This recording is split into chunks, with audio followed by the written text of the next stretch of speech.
बेघर ससुराल का, बादलों के बीच घर, खेती और रसोई। हवन संपन्न हुआ कमलेश जी। अब आप ये नारियल लेकर इसे फोड़ दीजिए और उसके बाद सभी घर में दाएं पैर से प्रवेश करेंगे। लेकिन पंडित जी, मैं चाहती हूँ कि घर में सबसे पहले प्रवेश मेरी छोटी बहू अपर्णा करे। इसके ही शुभ कदमों से आज ये सब हो पाया है। लेकिन माँ जी, घर के बड़े तो आप लोग हैं और मुझसे पहले जेठानी जी का हक बनता है। लेकिन अपर्णा, मैं भी यही चाहती हूँ कि सबसे पहले तुम और विजय घर में गृह प्रवेश करो। शहर में पढ़ी लिखी होने के बावजूद तुमने हमारे जैसे गांव के छोटे से परिवार में शादी की और हमारे छोटे से घर में भी कितना एडजस्ट किया, तो इतना तो तुम्हारे लिए बनता ही है। जब पापा ने कहा कि उन्होंने मेरा रिश्ता अपने बचपन के दोस्त के बेटे से तय कर दिया है, वो भी एक गाँव में, तो मैं थोड़ा घबरा गई थी। सोचने लगी कि गाँव में कैसे रहूंगी और क्या मेरी अधूरी पढ़ाई पूरी हो पाएगी। लेकिन आप लोगों ने मुझे कभी इस बात का एहसास ही नहीं होने दिया। सारी सुविधाएं दी, यहाँ तक कि मेरी पढ़ाई में भी कितनी मदद की। मैं तो हमेशा से अपनी बहू को बेटी ही मानती हूँ। चलो अब प्रवेश करते हैं। सुरेश सबसे पहले थाली में से पूजा का नारियल उठाकर उसे जमीन पर फोड़ता है, जिसके बाद अपर्णा और विजय दाएं पैर से अपने नए घर में प्रवेश करते हैं और बाकी लोग भी एक एक करके घर के अंदर आने लगते हैं। चलो अंकुर, चल के अपने कमरे में खेलते हैं। अब हमारा भी खुद का कमरा बन गया है। हाँ बच्चों, तुम लोग अपने कमरे में जाकर खेलो। माँ जी, मैं सोच रही हूँ कि हम लोग मीठे में हलवा या खीर बनाकर आसपास के लोगों में भी बांट देते। आखिर हमारा नया घर बन गया है। भाभी, रहने ही दो। देखा नहीं, जब बाहर पंडित जी हवन कर रहे थे तो पड़ोस के लोग देखकर कैसे मुंह बना रहे थे वो। और चलो, वो तो पड़ोसी हैं, लेकिन ताई जी की फैमिली से भी कोई नहीं है। सबके सब जल रहे हैं हमसे कि हमने कैसे इतना बड़ा घर बना लिया। अरे कोमल, ऐसा नहीं कहते। अब वो लोग जल रहे हैं या खुश हो रहे हैं, ये उनकी मर्जी है, लेकिन हमारा जो काम है हम तो वो करेंगे ही। अपर्णा बिल्कुल ठीक कह रही है। तुम दोनों जाकर अब कुछ मीठा बना लो, फिर पड़ोसियों के घर बांट आना। संगीता का परिवार शुरू से ही एक काफी छोटे घर में रहता आया था, लेकिन कुछ समय पहले ही उनकी आर्थिक स्थिति सुधरने लगी थी, जिसके चलते उन लोगों ने जल्दी ही अपने छोटे से घर को एक बड़े घर में बदल दिया था। सभी इसका श्रेय शादी करके आई अपर्णा को देते हैं, जिसके आने के बाद ही सब कुछ काफी अच्छे से हुआ था। अब दोनों देवरानी जेठानी मीठे में खीर बनाकर पड़ोसियों और रिश्तेदारों के घर बांटने के लिए जाती हैं। भगवान करे किसी की नजर ना लगे तुम्हारे घर को। एक चप्पल भी टांग लेना घर के बाहर, वरना लोगों की नजर लगते देर नहीं लगती। जहाँ कुछ लोग इस परिवार के नए घर से काफी खुश थे, तो वहीं उनके ही कुछ रिश्तेदार ताने मार रहे थे। इतना बड़ा घर बनाया और मीठे में बस यही। वो मुझे तो लगा कि कोई बड़ी दावत करोगे। कंजूस लोगों का यही हाल होता है। इतने सालों से तुम्हारी सास पैसे नहीं करती थी, और अब ये अचानक से इतना बड़ा घर कैसे बन गया।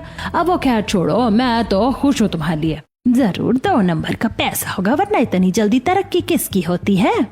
कुछ लोगों की ऐसी बातें सुनकर भी दोनों देवरानी जेठानी को कुछ खास फर्क नहीं पड़ता। इसी तरह अब से 2 दिन गुजर जाते हैं। सुरेश अपने दोनों बेटों के साथ अपने खेत में होता है। अरे कुछ भी बोलो, इतने सालों में जो पिछले साल हमारी फसल हुई थी ना, उसी की वजह से आज ये सब मुमकिन हो पाया है। बहू के कदम भी बड़े ही शुभ हैं। वो तो है पिताजी, अब बस इसी तरह हमारा काम आगे बढ़ता रहे। तीनों बाप बेटे अपने खेत में खड़े होकर बातें कर रहे होते हैं। तभी वहीं आसपास के खेत वाले आपस में फुसफुसाते हैं। देख रहे हो भाई साहब, कल तक इनके पास ढंग से 1 बीघा जमीन नहीं थी, और अब देखो कहां से कहां पहुंच गए। पहले ये 1-2 तरह की सब्जियां उगाते थे, और अब इनके खेत में सब्जियां ही सब्जियां हैं। सच ही कहा है किसी ने कि गरीब की गरीबी में कोई उसका साथ दे या न दे, लेकिन उसकी तरक्की में सब खामियां निकालने आ जाते हैं। ऐसे ही एक शाम जब गांव में बारिश हो रही होती है, तो अपर्णा अपनी ननद के साथ कमरे की बालकनी में खड़ी होती है और सामने दूर पहाड़ों पर देख रही होती है। अरे भाभी, क्या हुआ? तब से देख रही हूँ। हाँ, बस उन पहाड़ों को ही देखे जा रही हूँ। अरे पहाड़ों को नहीं, बल्कि ये जो इतने सारे बादल हैं ना, उन्हें देख रही हूँ। तुम्हें पता है कोमल, मेरा बचपन से सपना है कि मैं बादलों के बीच जाऊं, उनके बीच रहूं, घूमूं फिरूं और नाचूं गाऊं। भाभी, बादलों में भी भला कोई रह सकता है क्या? वो तो बस ये कहानियों में होता है, जानती हूँ, लेकिन अगर हकीकत में ऐसा हो पाता तो कितना अच्छा होता। हमारे शहर में तो इतना प्रदूषण है कि कभी कभार ही बादल देखने को मिलते, और यहाँ देखो, ऐसा लगता है कि बस हाथ बढ़ाऊंगी और यूं बादल को पकड़ लूंगी। अपर्णा तो ऐसी ही बातें करती रहती है। वही रात को जब पूरा परिवार साथ में खाना खा रहा होता है। वैसे अपर्णा, तुम्हारी नौकरी का क्या हुआ? वो इंटरव्यू तो हो गया था ना, वो अभी तक कुछ जवाब आया कि नहीं? हाँ भैया, बस अब 2 हफ्ते बाद से ज्वाइनिंग है। बहुत बोरियत हो रही है, मैं अभी टीवी पर कोई मूवी लगा देती हूँ।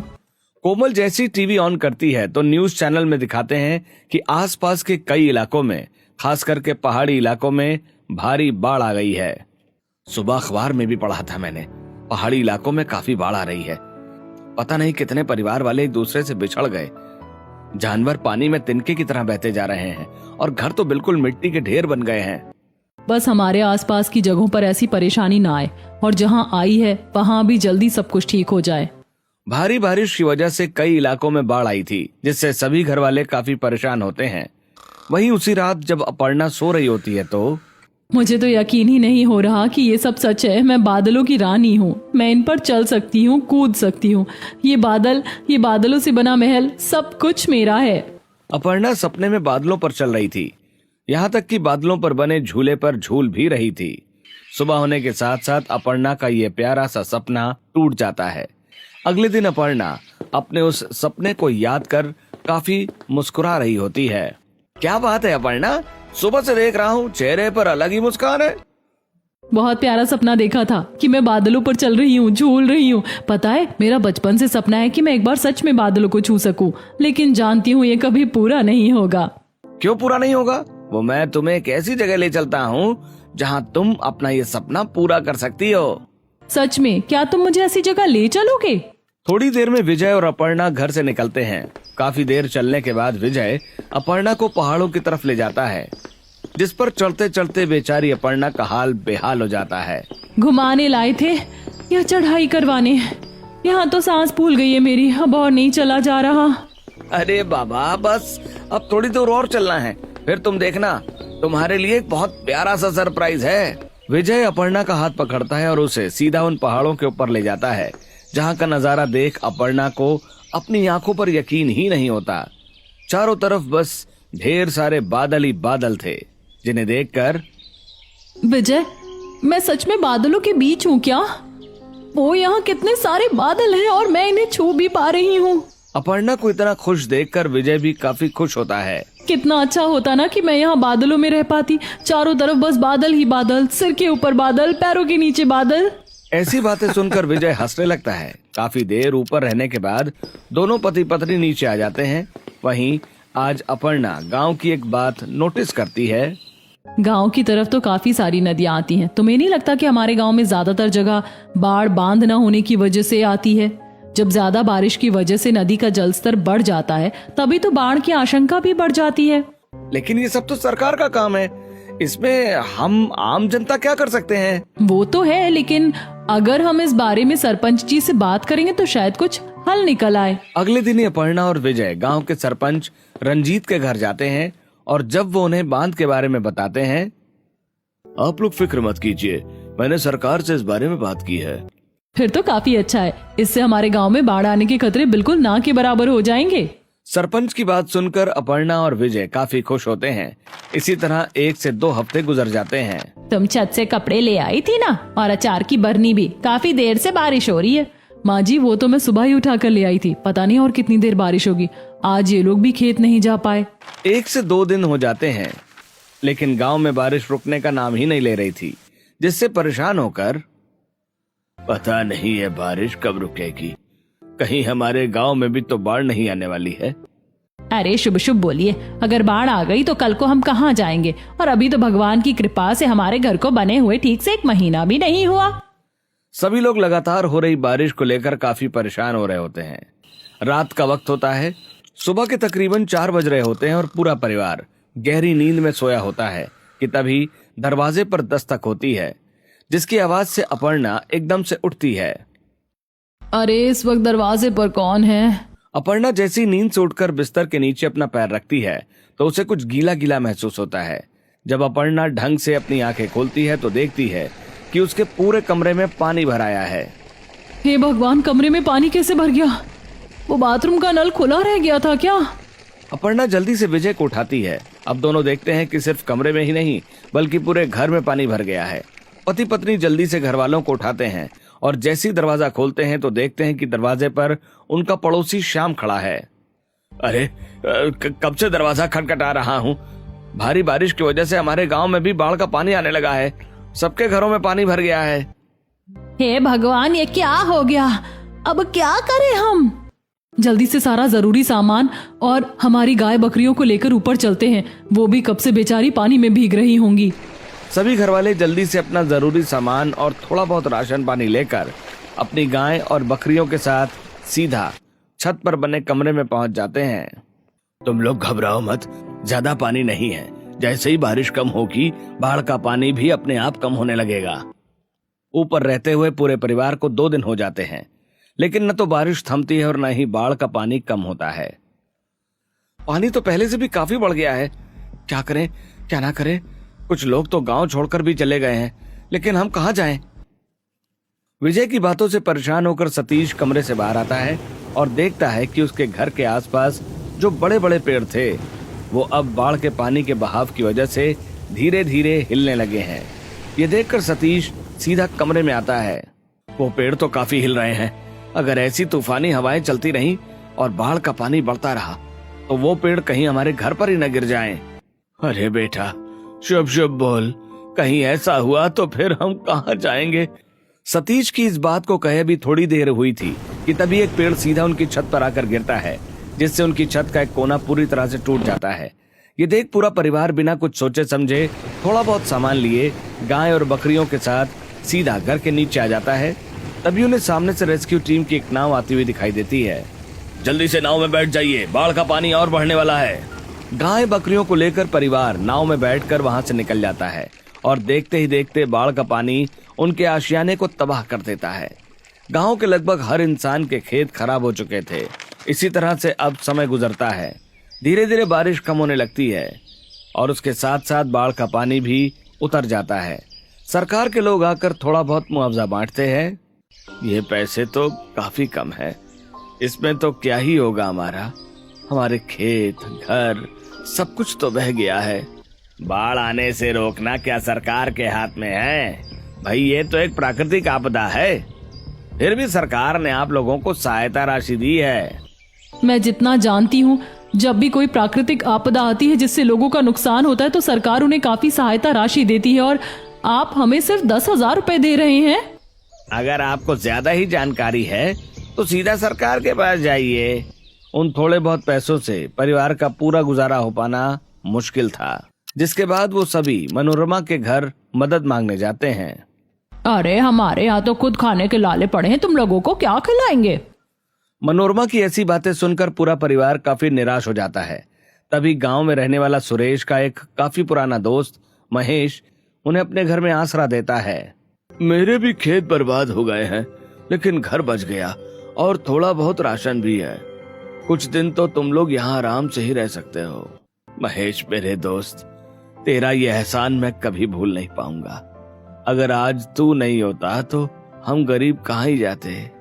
परिवार महेश के घर में रहने लगता है। अभी 2 ही दिन बीते थे कि महेश का बेटा मोहित कोमल को अकेला पाकर उसके साथ बदतमीजी करने लगता है। तुम्हारी हिम्मत कैसे हुई मेरा हाथ पकड़ने की? छोड़ो वरना भैया को बुला दूंगी। तुझ पर तो मेरी काफी महीनों से नजर है। मैं कब से इसी पल का इंतजार कर रहा था। आज मैं तुझे छोड़ूंगा नहीं। कोमल जैसे तैसे मोहित से खुद को छुड़ाकर बाहर आती है और जब ये बात घर वालों को बताती है। मेरा बेटा ऐसा नहीं कर सकता। तुम लोगों पर तरस खाकर मैंने सिर छुपाने की छत दी और तुम मेरे ही बेटे पर झूठा इल्जाम लगा रही हो। भले ही हम परेशान हैं, लेकिन ये एहसान हमारी बहन की इज्जत से बड़ा नहीं हो सकता।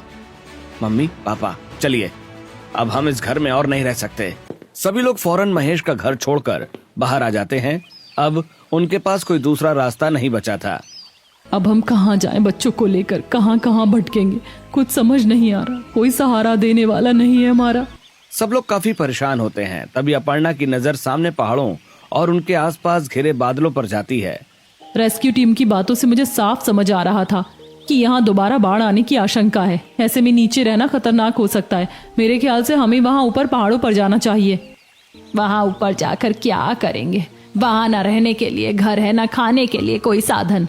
ये सब तो यहाँ पर भी नहीं था, लेकिन मेहनत करने पर ही तो सब मुमकिन हो पाया था ना।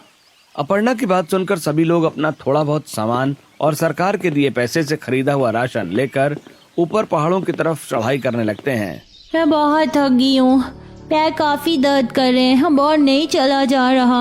अब अब मेरे घुटने भी जवाब दे गए हैं। बस अब और नहीं चला जाता। हम लोग यहाँ नहीं रुक सकते, बाढ़ का पानी यहाँ तक भी आसानी से पहुँच सकता है, हमें और ऊपर जाना होगा। अपर्णा सभी को हौसला देते हुए काफी ऊपर तक ले जाती है। अब जब सब ऊपर पहुंचकर एक लंबी सांस लेते हैं और सामने का नजारा देखते हैं तो उन्हें अपनी आंखों पर यकीन ही नहीं होता। माँ, हम कहाँ आ गए? चारों तरफ बस बादल ही बादल हैं। ऐसा लग रहा है जैसे हम आपकी उस बताई हुई कहानी में आ गए हैं, जिसमें रानी अपने परिवार के साथ बादलों में रहती थी। मुझे तो ऐसा लग रहा है कि मैं स्वर्ग में आ गई हूँ। तुम्हें इस जगह के बारे में कैसे मालूम? वो हम तो बचपन से आ रहे हैं और कभी यहाँ नहीं आए। उस दिन मैं उनके साथ ही तो आई थी। सच में ये बहुत खूबसूरत जगह है और नीचे से लाख गुना ज्यादा सुरक्षित। चारों तरफ बस बादल ही बादल देख पूरा परिवार काफी ज्यादा खुश हो जाता है। हमारी बकरी और गाय भी कितने आराम से यहाँ बैठ गई। ऐसा लग रहा है कि मैं तो बस बादलों पर चल रही हूँ, इन्हें छू पा रही हूँ। सच में ये जगह तो किसी जन्नत से कम नहीं है। इसीलिए माँ जी, मैं सोच रही हूँ कि अब रहने के लिए यहीं घर बना ले। आसपास काफी सारी चट्टानें हैं, उनसे हम एक मजबूत घर बना सकते हैं और साथ ही साथ एक रसोई भी। ये तो है, चट्टानों के घर इन पत्थरों के घरों से ज्यादा मजबूत होते हैं और यहाँ तो चारों तरफ ही बादल हैं। इस तरह बादलों के बीच में रहने का अलग ही मजा है। उस दिन तो सब लोग वहीं पर गद्दे तकिए बिछाकर आराम करने लगते हैं और अगले दिन होते ही सभी लोग चट्टानों से घर बनाने की शुरुआत में लग जाते हैं। चट्टानों की मदद से हम बादलों पर अपना घर तो बना लेंगे, लेकिन घर की छत कैसे बनाएंगे? ये तो मैंने सोचा ही नहीं। बिना किसी सपोर्ट के छत खड़ी करना तो काफी मुश्किल है।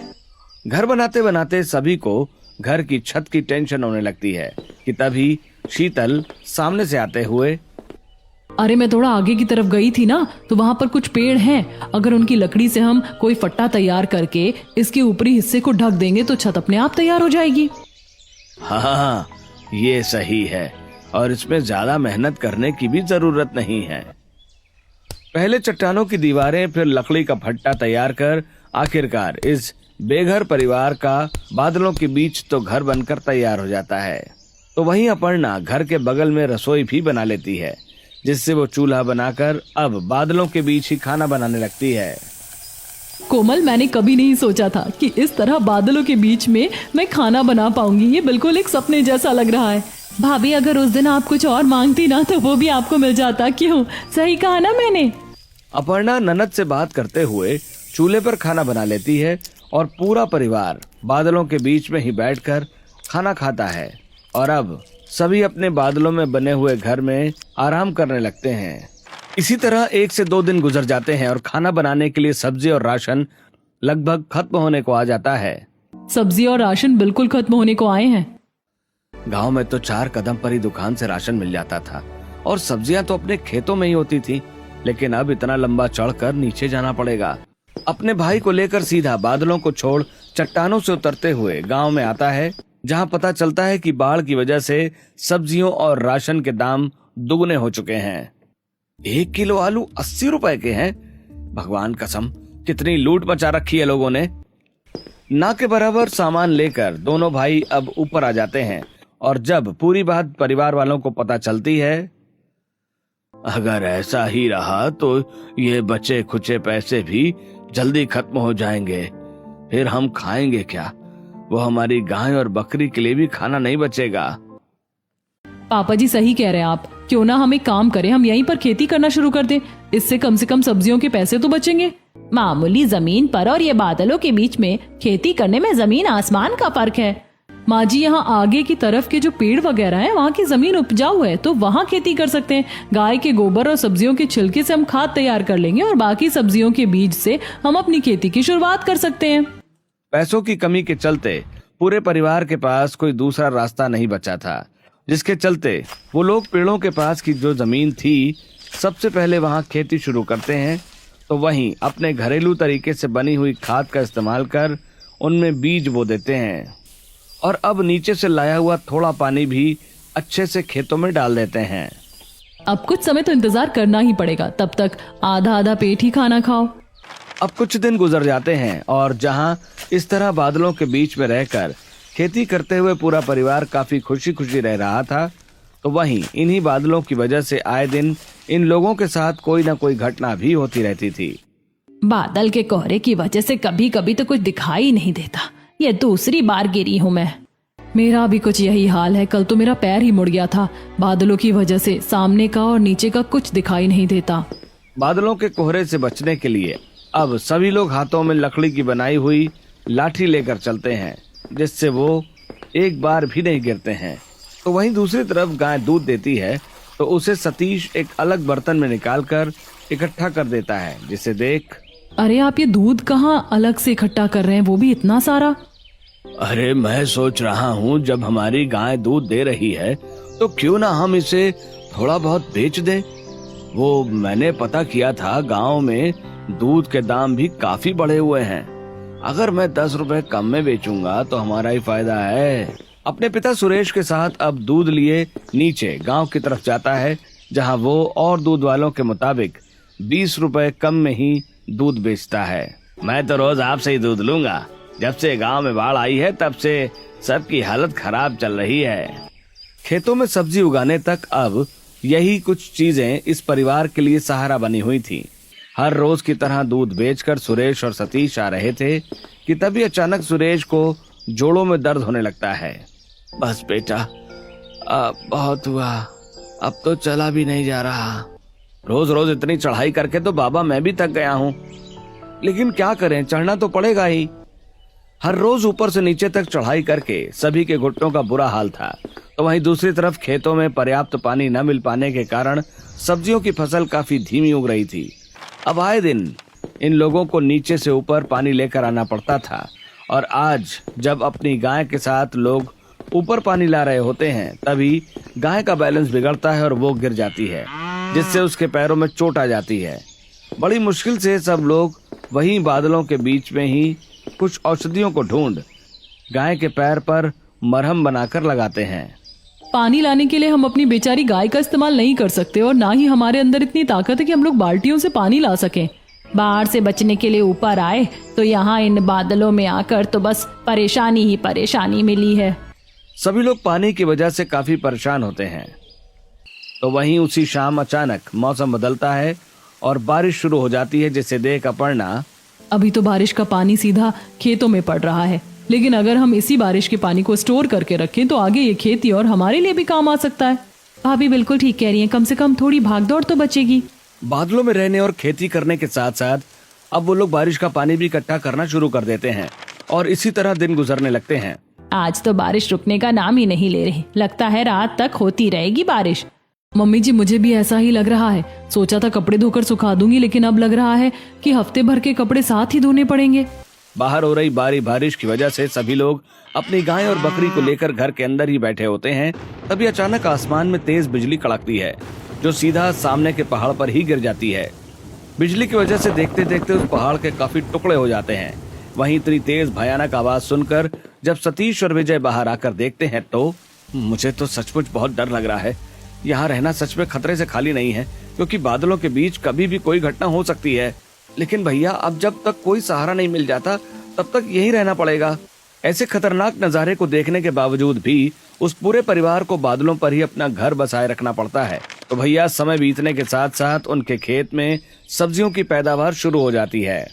माँ जी, अब तो सब्जियों का भी साधन हो गया हमारे पास। वैसे थोड़ी ज्यादा ही सब्जियां हैं, अगर लंबे समय तक इन्हें रखेंगे तो खराब भी हो सकती है। मैं तो कह रही हूँ कि जरूरत के हिसाब से रख लेते हैं और बाकी सब्जियां बेच देते हैं। हाँ, ये सही रहेगा। इससे थोड़ी बहुत बिक्री भी हो जाएगी हमारी, कहीं से तो 2 पैसे आएंगे।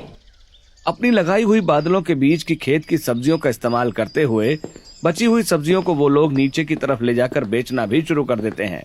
तो अब आए दिन लगातार बारिश की वजह से उनके खेत में भी काफी ज्यादा पानी भर जाया करता था।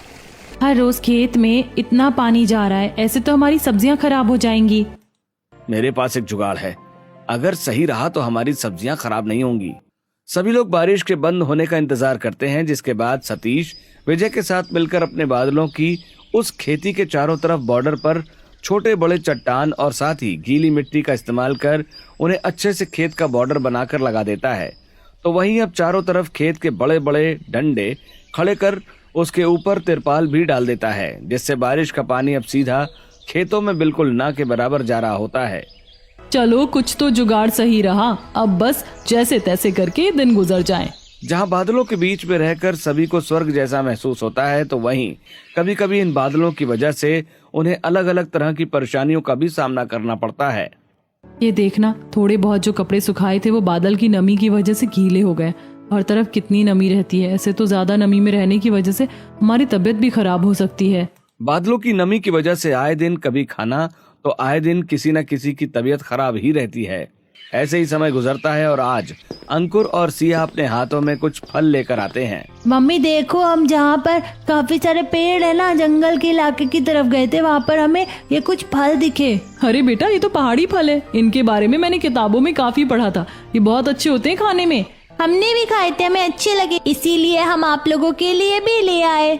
कभी कभी राशन की कमी के चलते वो पहाड़ी फलों से भी पूरे परिवार का काफी अच्छे से पेट भर दिया करते थे। इसी तरह कुछ दिन और गुजरते हैं और आज बादलों की वजह से कुछ ज्यादा ही कोहरा हो रहा था, जिसके चलते इस परिवार की बकरी गलती से चलते चलते कोहरे की वजह से पहाड़ से नीचे गिर जाती है। और जब ये बात पूरे परिवार को पता चलती है, इतनी सी थी जब मैं इसे लेकर आया था, बिल्कुल अपने बच्चों की तरह पाला था मैंने उसे। मेरी गलती थी जो आज मैंने इसे बांधा नहीं। माँ, हमारी बकरी कहाँ चली गई? अब हम किसके साथ खेलेंगे? मुझे हमारी बकरी वापस चाहिए। सिया बेटा, ऐसे रोते नहीं है, भगवान उसकी आत्मा को शांति दे। बेचारी हमारी बच्ची। बकरी के जाने से गम में पूरा परिवार काफी ज्यादा परेशान था। तो भैया धीरे धीरे घर के बड़े बुजुर्गों को इतनी ऊंचाई पर रहने की वजह से ऑक्सीजन लेने में भी दिक्कत आने लगी थी। पता नहीं, सुबह से बड़ी सांस फूल रही है, कहीं मुझे अस्थमा तो नहीं हो गया। ये सब हमारा इतनी ऊंची जगह पर रहने की वजह से हो रहा है। एक तरह से बादलों पर ही रह रहे हैं हम। चारों तरफ तो बादल ही बादल है, तो सांस लेने में तो दिक्कत होगी ही। आप लोगों को दिक्कत हो रही है, कल को हमें भी हो सकती है। मेरे ख्याल से हमें अब नीचे ही जाकर रहना चाहिए। ऑक्सीजन जैसी दिक्कत आने पर सभी लोग नीचे जाने का फैसला करते हैं, लेकिन इससे पहले कि वो लोग नीचे जा पाते, तभी गांव में फिर से भारी बारिश की वजह से बाढ़ आ जाती है। तो वहीं अब ऊपर की तरफ काफी ज्यादा तेज बारिश के साथ साथ बिजली भी पहाड़ों पर गिर रही होती है। हे भगवान, अब क्या करें? आसपास के पहाड़ों पर बार बार बिजली गिर रही है, कहीं हमारे पहाड़ पर गिर गई तो? माँ, मुझे बहुत डर लग रहा है। ये आवाज बंद क्यों नहीं हो रही है? हम क्या करें? अब तो यहाँ हमें कोई बचाने के लिए भी नहीं आएगा। पूरा परिवार डर के मारे कांप रहा होता है कि तभी उन्हें बादलों के बीच में एक हेलीकॉप्टर उड़ता हुआ दिखाई देता है, जिसके अंदर बैठे रेस्क्यू टीम के मेंबर रोहन की नजर जैसे ही बादलों के ऊपर बसे उस घर और खेती पर जाती है। ये क्या, लगता है यहाँ कोई रहता है, लेकिन इस तरह के हालात में यहाँ कोई कैसे रह सकता है?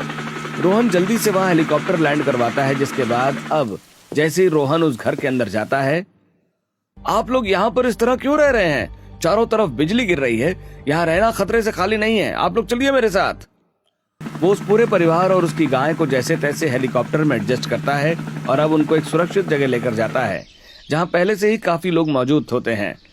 कि तभी इस जगह पर आए एक IAS ऑफिसर धर्म की नजर एकदम से अपर्णा पर पड़ती है, जिसे देख वो उसके पास आते हैं।